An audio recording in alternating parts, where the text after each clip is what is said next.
Welcome to the Dire Wolf Show, where we believe that America is exceptional and that our constitutional rights should never be infringed. I am Dire Wolf. On our show, we bring you the truth and debunk fake news. If you love laughing at the insanity of the regressive left, sit back and relax. Boy, do I have a show for you.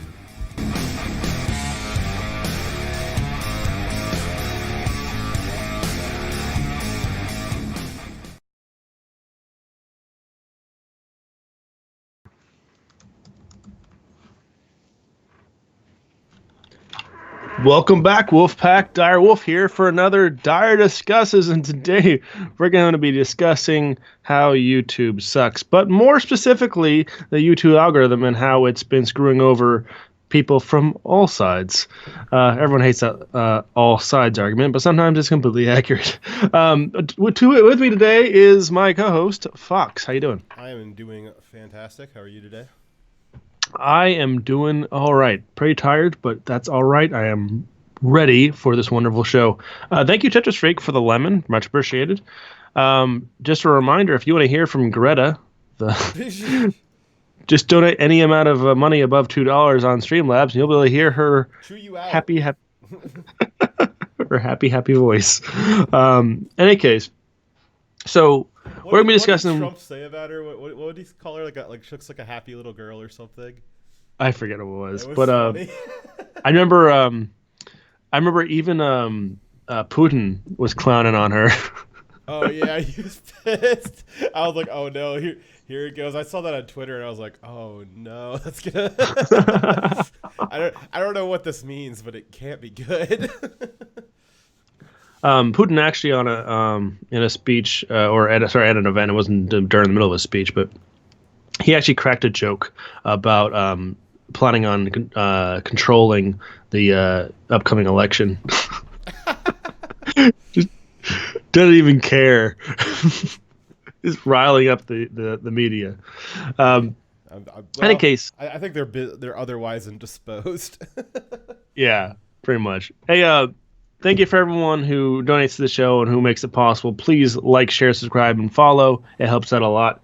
But let's move on to our topic. So you guys may have heard about there was a recent study that came out that showed some new details about how YouTube is determining who is demonetized. The fact that YouTube is censoring certain content isn't exactly a surprise, but the study has revealed a lot more explanation of how they're doing it, and also that their algorithm, their bot, has been actively censoring LGBT content, including demonetizing the words gay and lesbian specifically.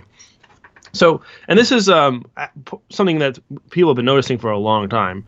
First off, that they demonetize certain words and certain content, but also recently that anyone that discusses gay, lesbian, trans, genders, or anything in that realm of the culture war on both sides have been getting demonetized, and it includes people like who aren't being like politically active as well, like someone who does like a coming out as gay video, right? Yeah, it's just lifestyle videos, and there's as you were saying, it's been happening for a very long time, and there's been around this study, there's been a lot of people pulling back up old videos of interviews with the different YouTube conferences and interviews with Susan Wojcicki, like from 2-3 years ago, asking about LGBT content. It seems like it keeps getting deranked and demonetized. So this is something that anecdotally has been being felt for a long time, but now there is some scientific evidence to back it up.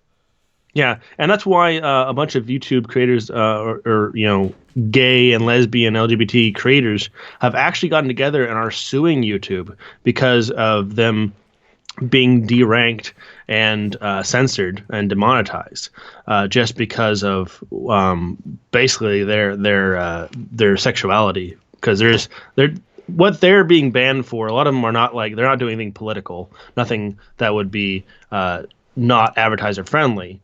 They're just being them, doing like what my wife does, does the lifestyle videos. And so there's among that there is endless theories as to why is this happening. Everybody knows that Right. Google and YouTube especially have been deranking conservative content, especially for the gear up for the 2020 election here. But the LGBT content, and there's been some other content that's been hit too, like history channels and educational content, things That's like the that. thing right there. And so there's been a lot of conspiracy theories and questions around what is causing that. Yeah. Um, The thing is that people are up in arms about LGBT content being censored and demonetized, but this is something that has been hitting creators of all stripes because there's something that the bot is picking up on that we now, because of the study, know what it is, or at least a lot of detail about what it is. That it stops people from talking about historical events, quoting political leaders, or talking about past wars, or just random things that don't seem political at all. That's getting demonetized. And part of the problem is YouTube has been intentionally hiding their criteria for how they demonetize, that how their bot works. They've been intentionally hiding it because they claim they're afraid if they were to release what the criteria was, which seems to be an ever shifting criteria because it is, that people would abuse it. But the problem is there's already punishments for abusing the metadata on your video, right? If you put down something that isn't what your video is just to avoid the bot, you can be manually reported and have your account banned for that. But by not showing the criteria, they're leaving everyone in the dark, and they don't know what content is or words are approved and which ones aren't. Well, Which that's the thing. It doesn't give you an opportunity to improve or try to adapt. It's people can kind of a lot of people have different feelings about YouTube trying to social engineer society, but that aside, people still would they still enjoy creating content, and they would still like to make money from it, and they would like to understand why. All right, why is this not working out anymore? If you're going to social engineer me, okay, I guess, but can you at least explain to me what it is you would like me to, which 2 + 2 = 5 here, and explain it to me? And they're not even doing that, which is actually kind of ironic because they even have a section of their creators called partners for the partner program, and not even their partners are understanding why they're getting demonetized sometimes. And you would think that maybe you would discuss with your partner what they're doing wrong and help them improve, but that doesn't seem to be what YouTube's interested in doing. So Fox and I know what their criteria is, and we're just not willing to adapt to it because we're not willing to not talk about the topics that they say you can't talk about. So that's why we're moving on. It's because I'm gay, so yeah, it's because he's gay. They're anti-gay. It's the only possible thing. Why. It's very nice of you to keep me on your channel, even though I'm the only reason you're demonetized. Yeah, you are the black mark on this channel. Which also makes it racist. Yes. So the thing is, Sophane, he actually tweeted out this a video talking about this new study by Nerd City, and he said, "Look, this is going to cause cognitive dissonance for those who believe that YouTube has been censoring conservatives because look, they're also censoring the LGBT community." And my response to that is, those things aren't mutually exclusive. I believe, I know it's just a theory, that people who are gay can also be conservative. I don't know. Is there any examples of that? I can't think of any examples, but I just have faith that they exist somewhere out there in the ether. It's a bold claim. I don't know if I believe that. Okay, so the point is, just because you are gay, lesbian, or on the LGBT spectrum, or whatever that is, doesn't mean you are liberal, which that's what the assumption was. Sophane was assuming that only gay people are on the left and anyone who's not gay must be on the right, along those lines. But that's just absolutely not true. Also, these are topics of videos, right? So you could be, anyone could be talking about gay, lesbian, LGBT issues, and you have no idea what political spectrum they're coming from because, YouTube's bot doesn't really understand context. So it could be someone pro-gay or anti-gay. All the bot knows is they're talking about gay. Well, and right? one of the issues that we'll be discussing here later on, we kind of dig into what it is that we think the algorithm's doing is not only does it have a hard time picking up on the context of good and bad, references to gays, it also has issues with the fact that LGBT, but almost by its definition, is highly politicized, and so it's very much a part of the culture war. It's very much part of politics, and so that reflects itself in political content on YouTube and culture war content on YouTube, which is typically the type of stuff that YouTube's been targeting. And what I think is happening is part of this has to do with YouTube the LGBT terms are kind of collateral damage for YouTube deranking all Absolutely. this other content. So the study that we're talking about here was done by the YouTube creators YouTube Analyzed and CeeLo. The project primarily focused on testing 15,000 words on a list that being testing whether or not they were demonetized or monetized on titles over a 2-month period. So they would upload a video with certain words in the title of the video. The video would be 1 or 2 seconds long with no audio or visual content. So the only thing being judged by the bot was the title of the video, and they used that to test the individual 15,000 words. And what they found was that the YouTube bot assigned a hidden confidence score between the value of 1 and 0. So, and if the combined hidden value of the confidence score of the words in the title of the video surpassed YouTube's threshold, the video was then demonetized. If the video was demonetized by the bot, and then the user had the option to put it up for a manual review. The results of that manual review, if it is submitted, would then be used to train the bot. So if it was demonetized and the human looked at it and said, "Oh, that's fine," then that would actually end up going into affecting that confidence score for those words in the future, because the bot's learning, oh, that was an incorrect decision, right? But then if the human verifies it, it will reinforce that score, might even increase it for that word. Yep. This system has resulted in many innocuous words like the word restaurant being on the list of words that could get your video demonetized, while the word pedo remains a monetizable word. Isn't that fatphobic? Yes.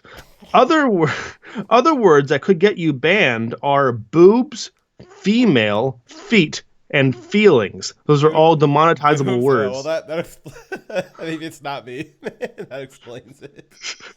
Well, female? I guess you can't be a female who has feet and feelings, right? Yeah, that's gross. By the way, I'm sure our video is completely demonetized by now. Yeah. But you wouldn't know from the words that we're using.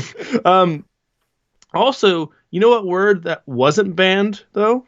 Furry. Completely green. You can use the word furry all you want. YouTube may be censoring the gays, but they still support the furries.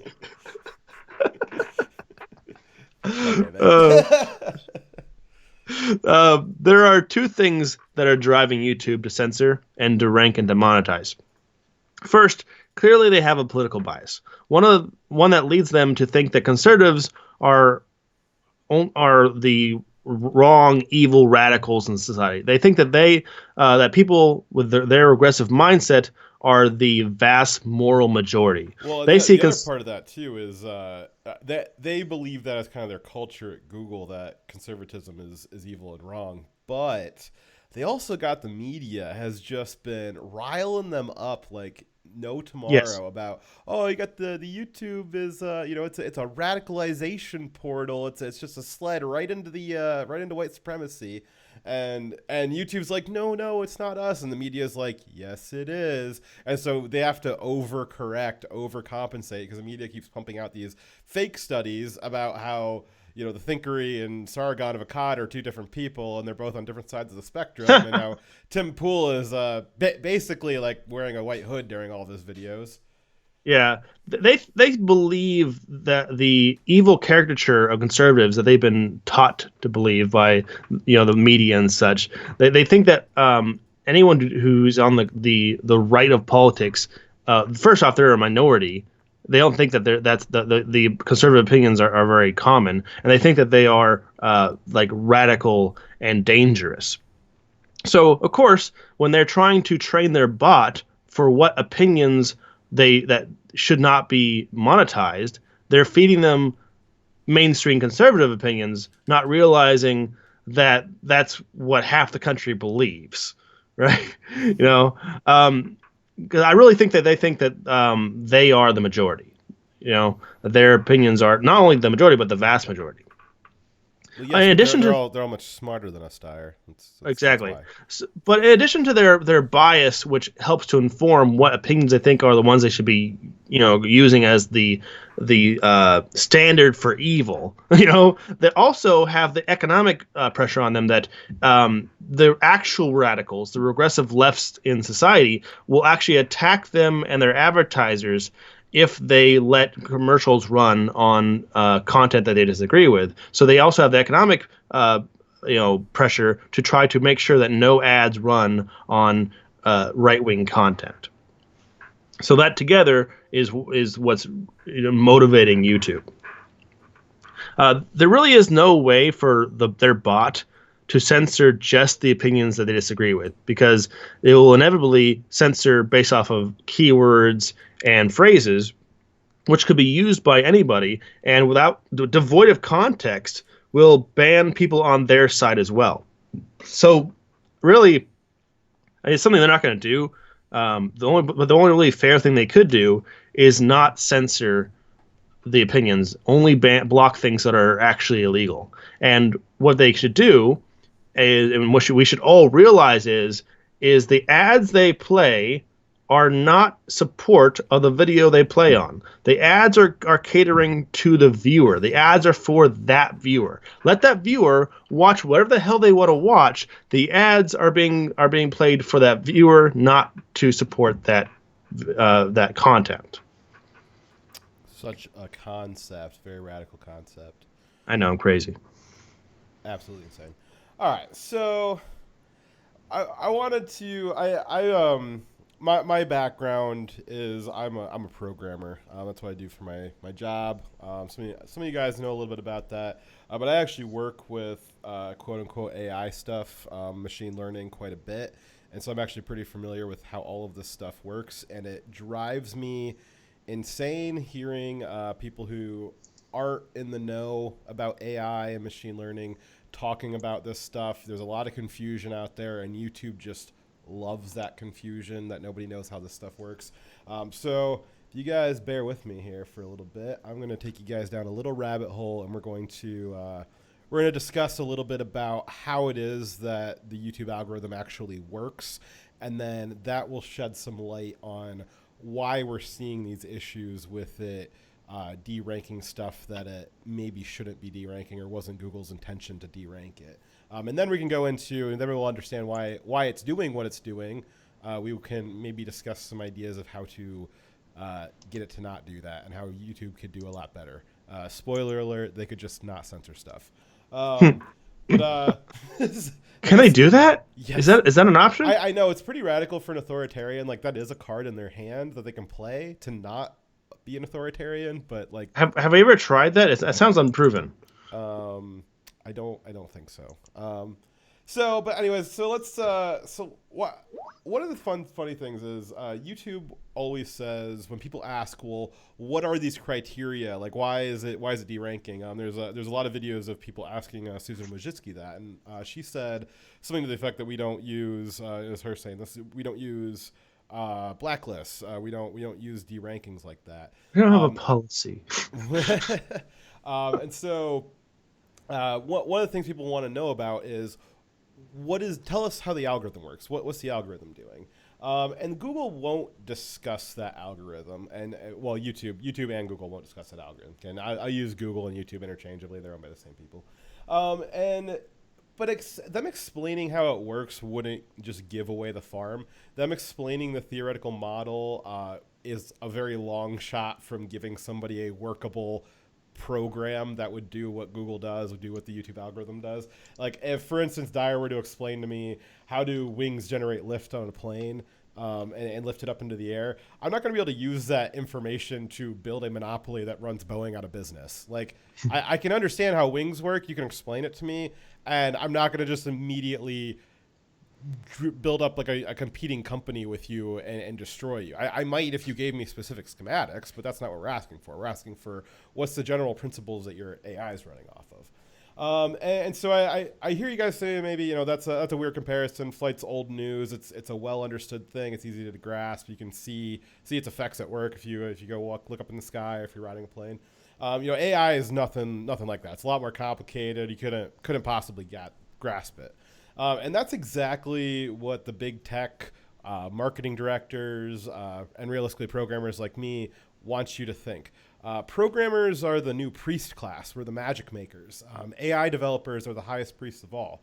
And if we if we don't keep saying the magic buzzwords like blockchain and AI and machine learning and that sort of stuff, the media won't be writing. They'll stop writing articles about it. If we explained everything in a way that wasn't deliberately complicated, maybe you would understand it, and maybe even be able to grasp it yourself, and maybe you would, because then we would be really screwed, right? If you guys were actually able to understand what was going on with the AI stuff, maybe you would have an opinion on how it should be used and how it would work. And that would, we can't have that. That's no good. We can't have the plebs having opinions. And that's the real reason why YouTube and big tech, because YouTube's not the only one. All the other, Twitter doesn't want to talk about their algorithm. All big tech doesn't want to talk about their algorithm. Everybody's always got their secret sauce algorithm. And it's much easier for them to say, well, we're the only ones who understand it, and you're just gonna have to take our word for it and deal with it. Because the truth of it is that a lot of core AI concepts are pretty old. A lot of stuff that's modern now, that's working right now, those are all concepts that were come up with in the 60s, 70s, and 80s. It's just only recently that technology has caught up to those theories, and we've actually been able to implement them into some kind of workable fashion. So what I'm going to try to do tonight is go through kind of a crash course on how the YouTube algorithm works, and we can go into, again, like I said, what it is that they did to screw it up. And I don't think it's too high of a concept. That's what I want to try and do for you guys, is break it down into simpler terms, so that's something you guys can grasp. It's not going to be this magic thing anymore. It'll be something that hopefully you guys will walk away from understanding, and you won't be swept up the next time YouTube says, "Oh, it's just too complicated." You wouldn't understand. So let's see here. I'll skip that part. Again, I don't actually work at YouTube, obviously. Well, maybe I do. Maybe I do, and I'm just deranking Dyer's content. Screw with it. You bastard! I know. What I'm about to talk about is my best guess for how the YouTube algorithm works. I'm generating this best guess off of my experience from my actual job. I actually develop machine learning programs. I've developed several systems from scratch that use machine learning concepts. So I'm pretty well versed in how to practically deploy it. It's not just a academic knowledge that I went to computer school to learn about. I've actually put these systems in place and made them work. And so I feel a little bit qualified to discuss and theorize about what it is that YouTube's doing. So let's see here. So in short, their algorithm is not using dictionaries of naughty words. It's using a word association map. This is basically what it's doing is it's reading everything it can off of YouTube, which is a lot of stuff to read. That would include the video transcripts, probably other stuff. They probably give it different web pages to read, Twitter, I would bet. Different books, encyclopedias, etc. This is a technique that was pioneered by IBM's Watson back in 2009. It was that AI that they let play Jeopardy that got really good at it. The core thing that made that work was word association webs. And what I got up on the screen right now is kind of a visualization of what that might look like. If you imagine each one of those dots is a particular word, the lines between them represents some kind of association between them, and the thicker the line, the stronger the association. And so An association would appear if, again, if two words appeared together in a sentence, and this is coming out of all that content they've got their algorithms reading. And so if two words appear in a sentence, and they'll be slightly associated with each other. If they are seen together again in another sentence, then that association will grow. And after it's read enough stuff, it'll be able to build a pretty big map of how these words are all related to each other and which ones are most strongly related to each other. And what that lets it do is kind of be able to learn the definition of a word based off the other words that are around it. So it might not be able to intuitively understand what an apple is, but not the way that a human could, but it could link the word apple out to fruit, food, other fruits, round things, stuff like that, where it would be able to build it would be able to at least query back words that would define it. Again, it wouldn't understand it the way that we do, but it would still be able to build a definition of it just from reading. And so what that does is lets it classify words pretty quickly, and then it can also classify new words or adapt words as they change definitions. If an association web is already well established and a new word is encountered, and it can only be related to a few other words, well, the words that those other words relate to, that will inform the definition of this new word. And so maybe it won't quite get it right the first time, but as it encounters more examples of this new word, it'll be able to incorporate it into the association web, and it'll come to a better understanding of that. But if you were to just use a dictionary and you encountered a new word, it just wouldn't know what to do with it, and it would require somebody to manually update that entry, which is, again, that's not a very efficient way to do stuff, especially because there's a lot of, the right comes up with goofy meme words like keck and we repurpose old words too, like clown world. That's a term that used to mean something else, something innocuous, and now we've taken it over and made it mean something new. The OK hand sign means something terrible now. And so using a model like this is it's a much more efficient way rather than using lists that you've got 5,000 people trying to update this dictionary all the time. This is a way that they can use machine learning to do that categorization and that word definitions on its own automatically, and it'll automatically incorporate new stuff. And one of the reasons why I think that they would do this is, again, it's a proven technique. Again, IBM pioneered that 10 years ago, and it's a very Google technique, right? Let's have some kind of weird AI build some kind of model, a web model of all these words and definitions, and it can learn how to talk on its own. That's the very Google approach. So that's informing my opinion that this is probably how they are doing it. So that was a little rough. We're getting to the good stuff, guys. Hang with me. So how is YouTube going to use this to figure out monetization? First, they're going to get a list of videos that they know are monetized, that there are confirmed good videos, and they're going to attach them to whatever words are in those videos are going to show up on this word association web, and they're going to give them a high monetization score. And then the words that are strongly associated with those words that have high monetization scores, they're going to get a little bit of a boost too, because that's their associate. They've got similar definitions, so they're probably good to monetize too. So after they train the web on good videos, they'll train it on bad videos, and that will correspondingly derank those bad words.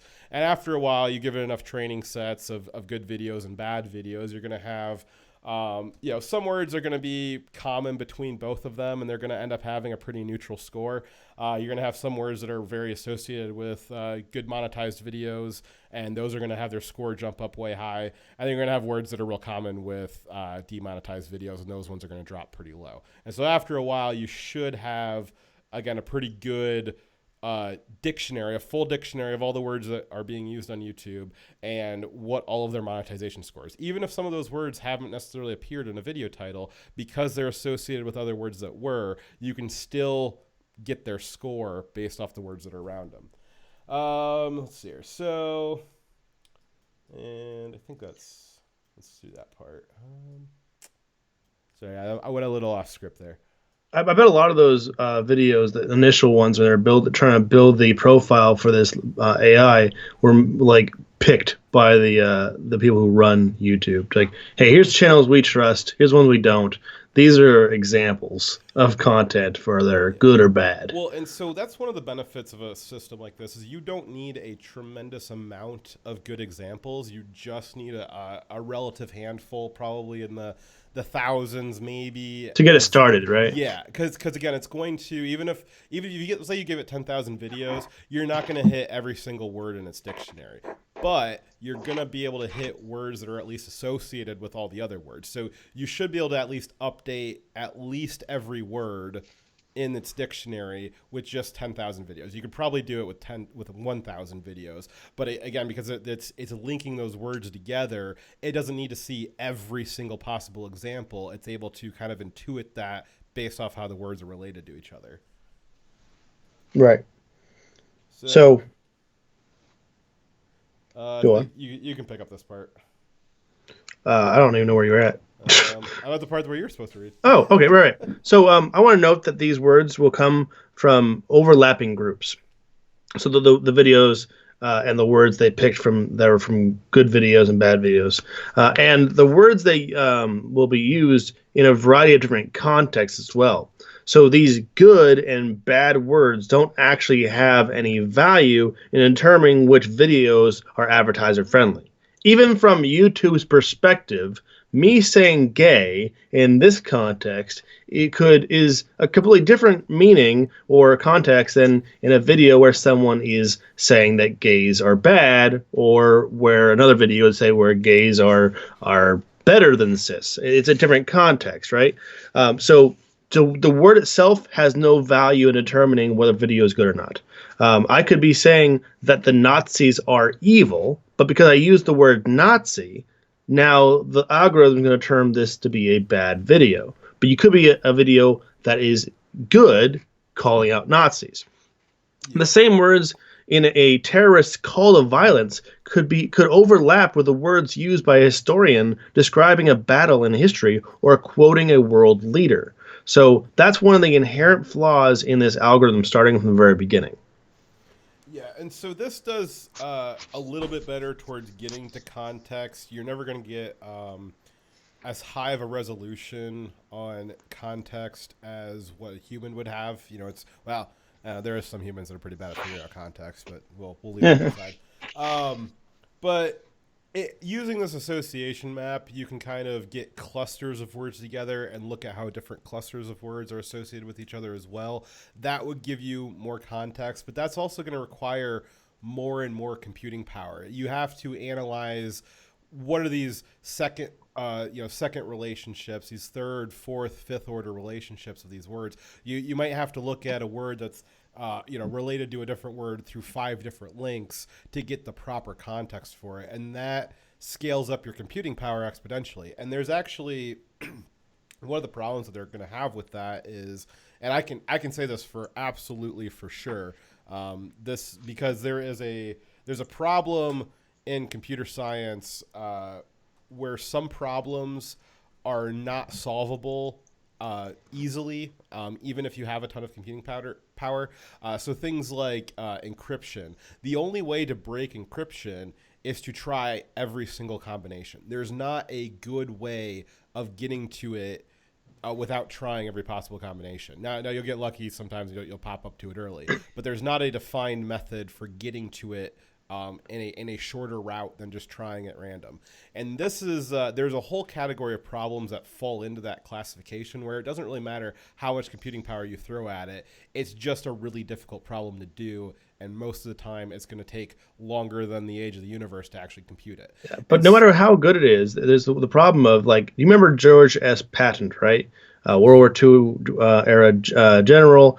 And if you were to try to play one of his speeches for just a part of it as context for like a battle like D-Day, right? Mm-hmm. What he said, the words around the words, the context of the words being used would be similar to a terrorist killing other terrorists to go out and kill Americans, just because they're violent terms he used. He was not a very political speaker, right? To put it. That's what we needed in World War II. No, I'm not criticizing it. I'm just saying Yeah. that there's word overlap, and the context would be completely lost by the computer just trying to look at the words and how they're associated to each other. Yeah, and so that's where, from YouTube's perspective, is the juice worth the squeeze? Do they want to process it for an extra 20 minutes to try and figure out that context when it'll probably take them another, getting a context that deep would take, years of processing potentially. And so what they probably are looking at as well, we can just scan it once, get kind of a baseline context. It's not very high resolution, and it's cheaper to do that than it's cheaper to do that and deal with people complaining about it than it is to have it scan for an extra 20 minutes and take forever to analyze every single video. That's probably the business decision that they've made. Part of that's probably related to a social decision that they've made, but we'll get into that. So I'll take you through this thing I got up here on the screen. Actually animates once I make it animate. So I'll take you through some examples here of what this would look like, so you can kind of visualize in your head what it is that the algorithm's doing. So let's see here. So you kind of start off with, we got our LGBT terms here on the left. You got some conservative terms over here on the right. You guys can just imagine your favorite words in there. I like direwolf. There you go. So that's on the LGBT side. Oh, So you kind of start off with the association web. The greens are things that are monetizable. The reds are things that are not as monetizable. And so when you upload a new video, it's going to take a look at what words are in the title. So if you imagine these X's over these words, whatever they may be, those are the words that are in the title. So we probably got a conservative video here because it's got a lot of words that are off on the edges. But it's also attached to this middle one here. That one maybe that middle word is gay or lesbians because that seems to be YouTube's least favorite word. But that's a word that kind of, again, it's going to be an LGBT term if this was gay, but there's a lot of political and conservative and culture war content that are going to be referencing gay in the title probably.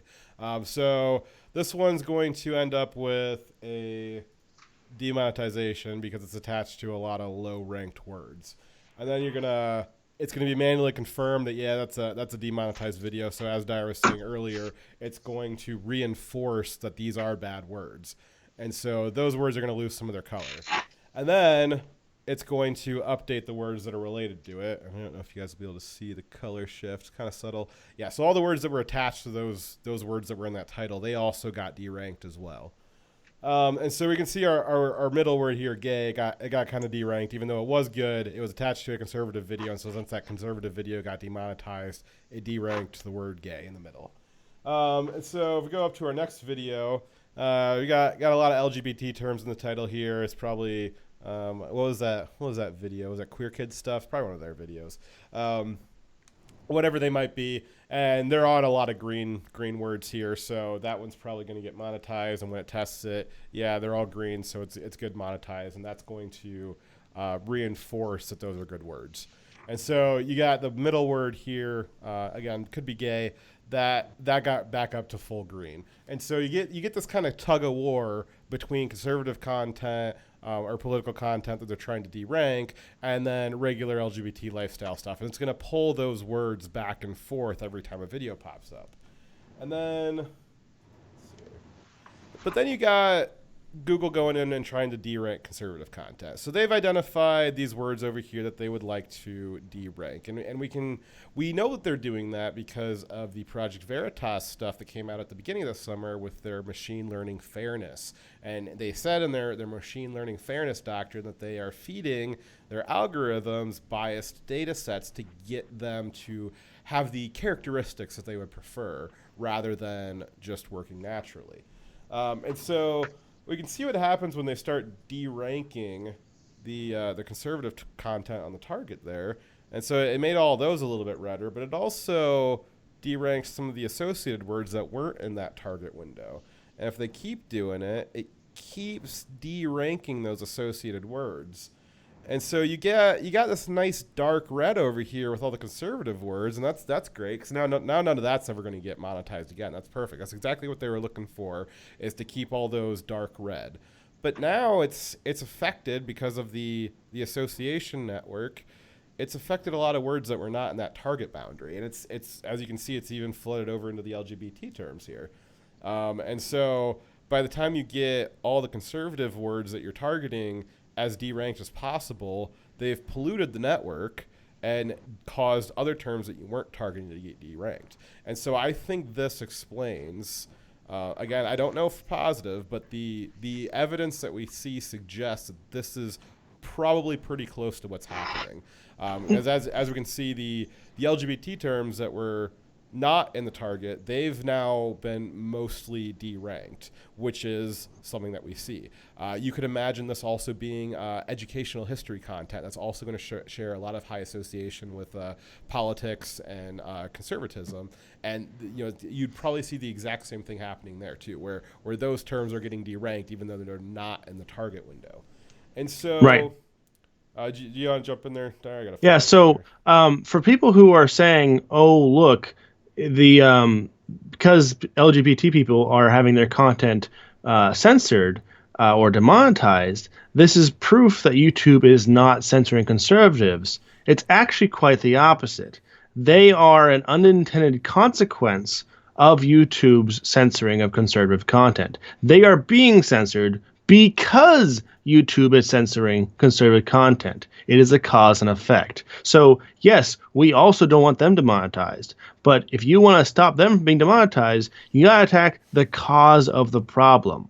The fact that YouTube is picking certain content, certain political opinions, and trying to demonetize it. And the splash effect of that is it's affecting people on their side as well. Yeah, and it's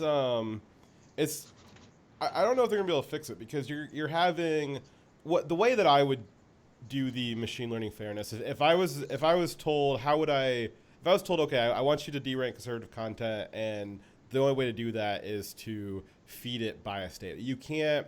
There's no way to go into this program and start toggling stuff.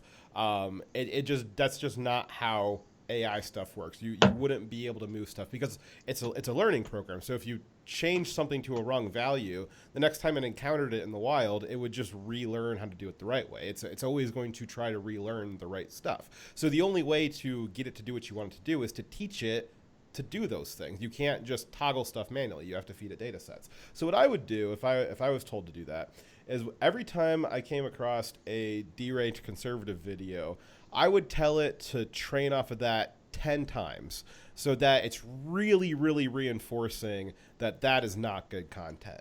But then that's going to be grabbing onto LGBT words, going to be grabbing onto history words, all kinds of other stuff. And those are only getting a normal +1 every time they come across a good video. So maybe, maybe they're trying to they'll get remonetized if they flag it for a manual review, and maybe it will get manually reviewed. And so the AI is going to look at that and say, oh, I was wrong on that one. So it's going to re-up rank the term gay, let's say. But the next time a conservative video pops up, it's going to derank it 10 times. And so it's never going to be able to keep up with that machine learning fairness if they keep feeding it biased data, the real data trying to re-rank those unintended consequence words. They're never going to be able to keep up with that. It's always going to be, it's just going to be a flood that they won't be able to keep up with. And here's the kicker.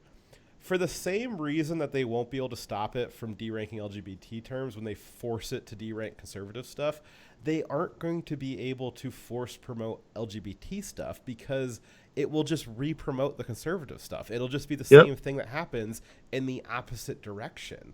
So they, like I said, they you can't really delete that out of the database because it's just going to try to relearn it. So you could maybe delete it from the database and then hard code the AI. Don't ever relearn these associations. But that's kind of like the equivalent of a lobotomy, and look at the unintended consequences from what they've done already. Could you imagine if they just hard coded their supposedly learning algorithm to do stuff that, God only knows what the unintended consequences of that would be. It would probably break everything of value that AI program gives them, and they just can't do that. So they're really stuck. They're really stuck with that, and that's kind of the challenge with AI is that it can only do what you ask it to do. It can't just do what you want it to do. This thing was built by engineers, and I'm positive that it works the way that they designed it to work. I'm positive of that. But now they've got people who are not engineers. You've got your goofy liberal arts humanity majors who think that they're smart, and they're trying to trick this system. And you just can't do that. That's not how these things work. I highly doubt that the engineers that designed this are the ones that came up with the concept to bastardize it. I really don't believe that. And they're just, you got these people, these liberal people over at Google. They just think that they're smarter than that, and they're trying to outsmart the AI, which is probably not going to work. So again, I don't know if all this is true. I don't actually work at Google or YouTube, but like I said, from my experience as an AI developer, this seems to me what is happening, and the results of this, the results of this theory, those seem to be what we're actually observing in reality. So what you're describing here is would be a perfect explanation for the outcomes that we're seeing in those 15,000 keywords that were tested. And also, one thing I want to note, further evidence showing that your map is correct, is many of the words varied throughout the test, were tested multiple times, and their scores, their confidence score changed because the algorithm was constantly re-ranking them based on videos being confirmed demonetized or confirmed not to be monetized. So the output we're seeing from the result of the bot reflects the process you're describing. And one of the other things that kind of seems to go along with this theory is there was a key event during the study that we were talking about earlier. There was a shooting. I believe there was some kind of shooting with the LGBT community at some point during the study, and they were able to see that during that time, a lot of extra LGBT terms were getting deranked as well, and it's because they were associated with news content that was discussing the shooting. And so you're talking about, gruesome stuff like shooting and killing and murdering and terrorism, and then also having all these LGBT terms in the title. And so the algorithm's like, oh crap, those aren't, killing and murder is not good terms. I need to derank those. And then the LGBT terms just get taken along for the ride, and they get deranked too. If you want to see how easy this can apply to any kind of video, it even happened to cute animal videos just back in July. I don't know if you noticed this, but there was a small trend for a few months of greatest animal fights. Right? Yes. So they had a bunch of violent videos of animals fighting each other, and in the titles they use the word animal a lot, and then different, like tiger, lion, bear, gorilla, stuff like that, right? Mm-hmm. So because of that, it happened so much, and those videos were deranked, manually flagged so many times and demonetized, that it actually was making videos that were just cute animal videos. They were also getting demonetized. That's awful. The world needs more cute animal videos. So that's how easy that this stupid algorithm doesn't function. How it can affect any video, even just like some cats or a fox or a wolf being cute, that can be demonetized as not being advertised or safe because of the stupid algorithm. And that was picked up during that study I was referring to earlier. Yeah. So I tend to think that it's a pretty smart algorithm. I just think that they're not using it correctly is the problem. So you can have, it's like... Okay, if you teach a child a bunch of things that are wrong throughout its entire life, and so it becomes an idiot, is it... Yeah, sure, it's not the child's fault that it's an idiot. It had all that potential, but you did create an idiot. That's actually a much better example than what I was going to go to, and that's going to be something that would be less deranking potential than what I was going to say. But yeah, that is exactly true. A lot of these learning algorithms, when they start out, they are blank slates. It's the stuff that I work with. When I start it up, it's a blank slate. I have to give it data to start its learning process. And after its first few, well, in AI terms, it's first few thousand generations. It's not real good at figuring stuff out. But eventually, it starts coming up with strategies and stuff starts working out, and then it gets better and better and better. And that's kind of how humans learn too. That's a lot of how AI was developed, was modeling off of how does actual life learn how to do stuff. And so that's actually a really, really good example. Is you've got the AI that they built was a child when it started. It started learning how to do stuff the right way. It started learning off of, it was learning from the community, right? It's RTube, it's YouTube, and it was learning based off of what we were giving it, and that was generating stuff that the social engineers at YouTube didn't like, and so they decided to take the child, their AI, out of the school of YouTube, and they force fed it all kinds of crazy liberal stuff. It's actually not dissimilar to sending your kid to college. Man, that's a really crazy analogy here. But sent it to college. It learned all sorts of crazy liberal arts, gender theory stuff, and it came out of college and tried to monitor YouTube again, and it's just not. It can't do it. It unlearned all the stuff that made it good at what it did, and now it's trying to work with reality, but it's got a warped view of reality, and that's what happens with a lot of liberals in college. Is they go get a incorrect worldview at college, and they come back out in the real world, and oh my god, it doesn't work. That's the same thing that happened with this AI. Is this analogy is not quite as far afield as it might sound, because they have said specifically that they gave it biased data sets with part of their machine learning fairness doctrine, and they gave it liberalized, LGBT stuff, all of the liberal stuff, all the liberals' favorite groups. They force fed it that content to bias it, and then they're wondering why it doesn't function correctly in the real world because it's got a bias. Yeah, so you can be mad at the result of what the kid did, what they grew up to be, but you should really be mad at the parents because they made that monster. Yes, Susan Wojcicki has given birth to a monster. Exactly. Hey, speaking of monsters and kids, play that little Twitter video that I sent you. It's only tangentially related, but it's still funny. Let me get onto Twitter.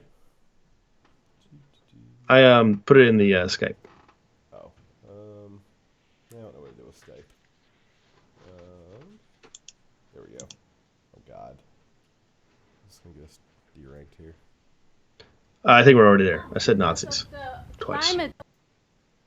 But we're not going to be here for much long because of the climate crisis. We only have a few months left. I love that you support the Green Deal, but it's not getting rid of fossil fuel. It's not going to solve the problem fast enough. A Swedish professor saying, we can eat dead people, but that's not fast enough. So I think your next campaign slogan has to be this: we got to start eating babies. We don't have enough time. There's too much CO2. All of you, you're a pollutant. Too much CO2. We have to start now, please. You are so great. I'm so happy that you're really supporting the Green Deal, but it's not enough. Even if we would bomb Russia, we still have too many people, too much pollution. So we have to get rid of the babies. That's a big problem. Chagrin, yes. Having babies is not enough. We need to. She's clearly a troll. And this is very serious. Please give a response. Thank you. We'll go ahead. Okay. No, we'll go ahead. It's so no. What's she gonna say? No. Thank you. So I think So one of the things that's very important to us is that we need to treat the climate crisis with the urgency that it does present. Oh my God. Luckily, we have more than a few months. We do need to hit net zero it's 12 years in though, several right? years. Well, it's 11 now. But I think 11, we all right. need to understand that there are a lot of solutions that we have, and that we can Eat the pursue, babies. and that if we That's act the only in way. a positive way, there's space for hope. I don't think she realized that person was definitely trolling her. I was really concerned about what was gonna happen if she started taking off that hoodie. I was like, "Oh my God, is gonna be like child's blood on her or something?" Like Jesus Christ. Jesus Christ is right. That person that is. I'm assuming that person's a troll, and on that I was fucking want that shirt now. eat the babies, bomb Russia. There's only a few months to live. If there was only a few months left to live, what's the point of doing anything? Yeah. Oh, jeez. I mean, even if there was only 12 years to live, honestly, there's nothing you or the entirety of America could do to stop. I really, I don't understand the concept of. Well, and I don't understand the concept of it because it's not it's just not a real thing, right? So, the thought that something as big as the Earth, like all that stuff, that there's a defined like line in the sand, like if you don't do it in like on this like very second 11 years 3 months from now, there's a specific microsecond in time where before that you can still change the trajectory. After that microsecond, it's done, it's toast. There's no gray area, there's no there's no room for it to come back at all. Like something that's that big turning on a dime like that to be so specific. I mean, most of the climate the most of the major climate shifts in the history, and oh my god, isn't that wild? The climate shifted before humans were producing CO2. Oh my god, it's almost like it can do it on its own without us.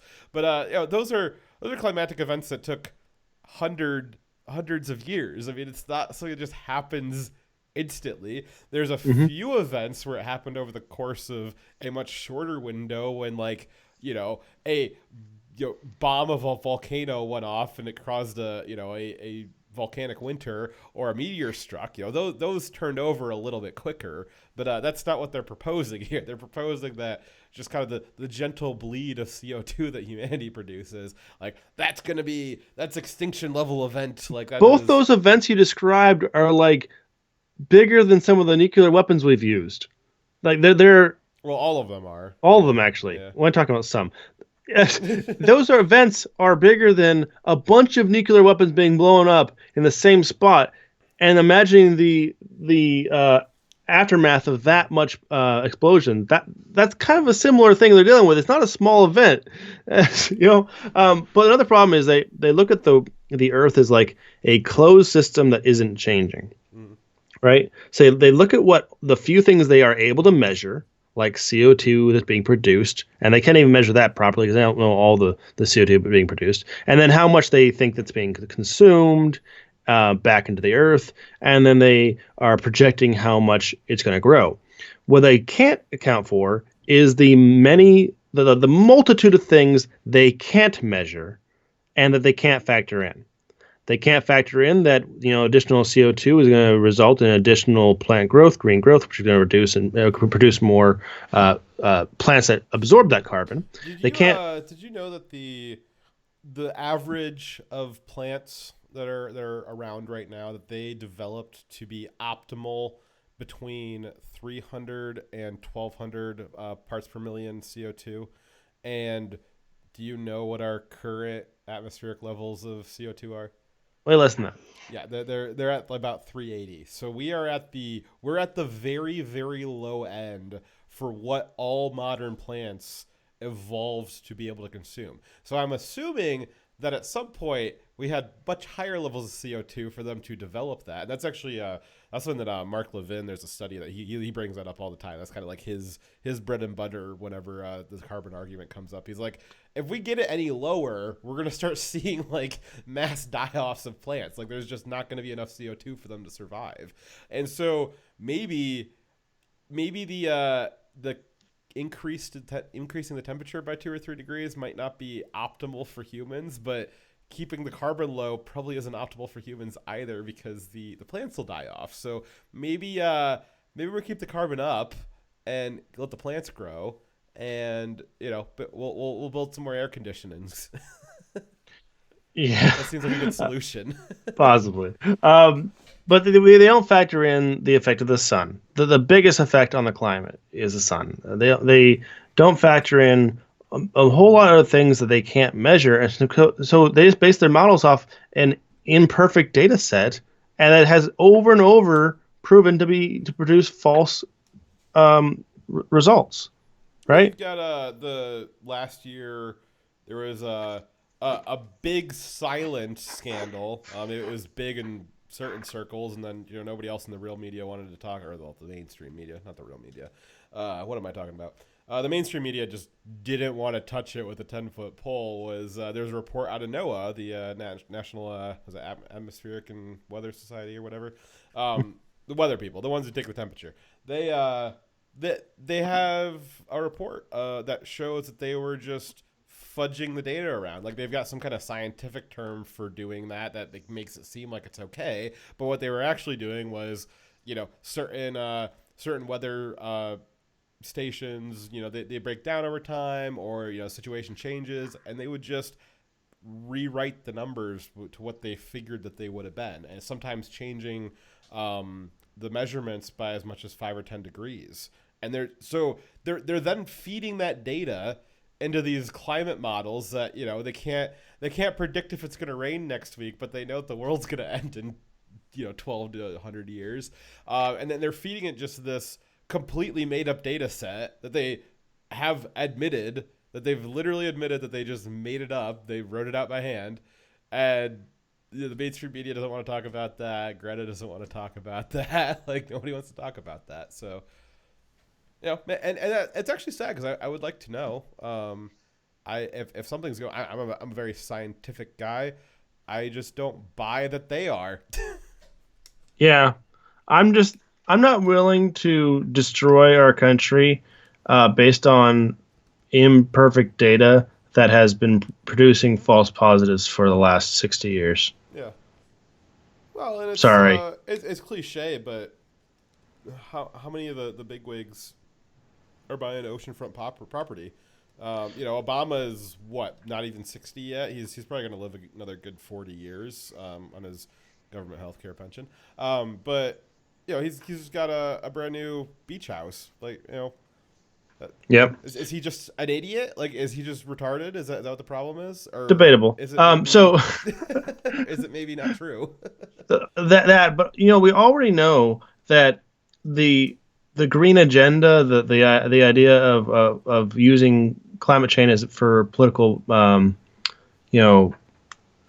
points. It's a tool that they're using to gain power and to get other things they want, right? So the Green New Deal is a great example, where it is just a Trojan horse. They started off as a socialism bill, and then they just painted it green, added in some green terminology just so they could sell it, right? So a lot of people that are pushing the climate agenda, they're just using it as a way to convince people to adopt other policies or to give them more power.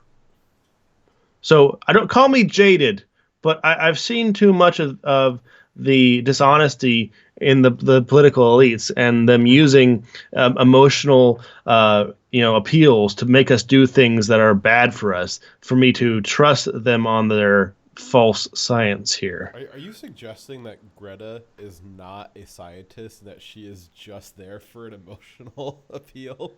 There's zero purpose for having a 16-year-old provide any kind of feedback on any governmental policy other than for an emotional appeal. Because I'm sorry, a 16-year-old has no idea what they're talking about anything. But she can see the carbon in the air, Dyer. She's like the last airbender.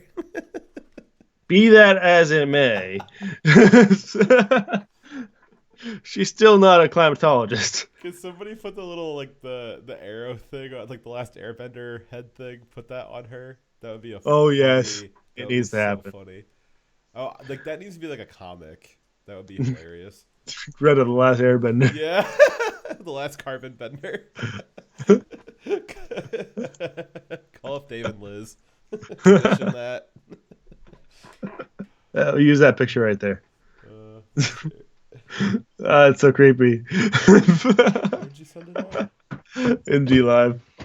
We gotta replace it with the sexy girls. Oh God. It's too creepy. Oh God, I don't want to see it. Oh, if I could go away. I think that just made me gayer. I didn't know it was possible. Yes. It's difficult. But with the power of science. So, take us back to our main topic here is basically like to sum it all up. YouTube is gay. Yeah, basically. This is what's gonna happen. Everybody always likes to talk about how AI is gonna like take over the world and like we're just one small step away from Terminator. But realistically, what's gonna happen is we'll make the baby steps towards like a actual proper generalized AI. And then people like YouTube execs and Google execs and Twitter execs are going to pop in who don't know anything about how the technology actually works. They're going to say, yeah, but I really want it to do this instead. And then they'll break it. And then we'll never make it go any further than what it does. That's the future of AI. Yeah. That's the future. Anyways, I think that's the end of our show time-wise. Thank you very much for joining us on the show. I had a lot of fun. Screw YouTube. That's why we're coming to D Live. If you guys are watching us on YouTube right now, I really suggest you go to the description and go to D Live, or just go to D Live and look for Direwolf. One word, Direwolf, and follow us there, because it's only a matter of time before YouTube says, gives us the boot, because how many demonetized words have we said on this show alone? Yeah, I guess that would be another solution to the problems. They could re-rank LGBT terms if they just got rid of all the conservative channels. There you go. That's an option. I guess we figured it out. Stop giving them ideas. Anyway, to go along with that though, if you guys like what you see here, we're not getting any money from YouTube. Not that we ever did. Send us super chats, send us lemons. We also have Zero Strings. You can go follow Dyer over there, subscribe. We'd really appreciate that. That helps us out, helps us keep this thing going. And then Slowpoke sent us a lemon. Thank you very much, Slowpoke. 2 lemons. Thank you very much, Slowpoke. Appreciate it. And then if you want to save your money though and see a heck of a show on Saturday, Dyer, tell them what we're doing on Saturday. We're doing our weekly news recap, where we're going to go over the news for the week, and boy was there a lot. Thank you, Shit Meme Dank Post, for the ice cream. If you guys want to hear Greta in a funny little clip, donate $2 or more on Streamlabs. It's pretty funny. But yeah, we'll be doing the news recap as usual. So please join us there. Bring your friends against their will if you have to. The unusual thing we're doing though. Oh yeah, we're also drinking. We're also drinking the alcohols, all of the alcohols. For every $10 you donate, one of us will take a drink. We'll take turns. The goal is to get Dyer so drunk that he reads an entire story, and at the end of it, he asks, "When are we going to read that story?" That was the best part last time. I was pretty drunk. So you guys... bring your friends, bring your wallets. We'll see if we can get floor Dyer, and if you guys can floor me too, then I guess the stream will just stay on all night. So, yeah, I got a comfortable floor. It's okay. I remember last time the dogs were licking your face. You were just moaning, and then you were just like, "Stop licking my face." Oh, you got to follow. Thank you very much. I was not quite as strong to push off this very insistent dog as usual. trying to make sure that you were alive. He's like, breathe. I can't breathe. You're trying to stick your tongue in my face. Anyway. So look forward to that. Thank you guys for joining us. Hopefully you understand how the YouTube algorithm works a little bit better. So when you hear people throwing around these buzzwords, you can at least have a little bit better of a picture in your head of what's going on. And don't fall for the trap of thinking it's just magic and you can't possibly understand it. They just want you to think that. Never fall for traps. That's good advice. All right. See you guys on Saturday. And also, thank you for the follow. Thank you very much for the follow, Galork. See you guys on Saturday. Direwolf. Welcome to the Direwolf Show, where we believe that America is exceptional and that our constitutional rights should never be infringed. I am Direwolf. On our show,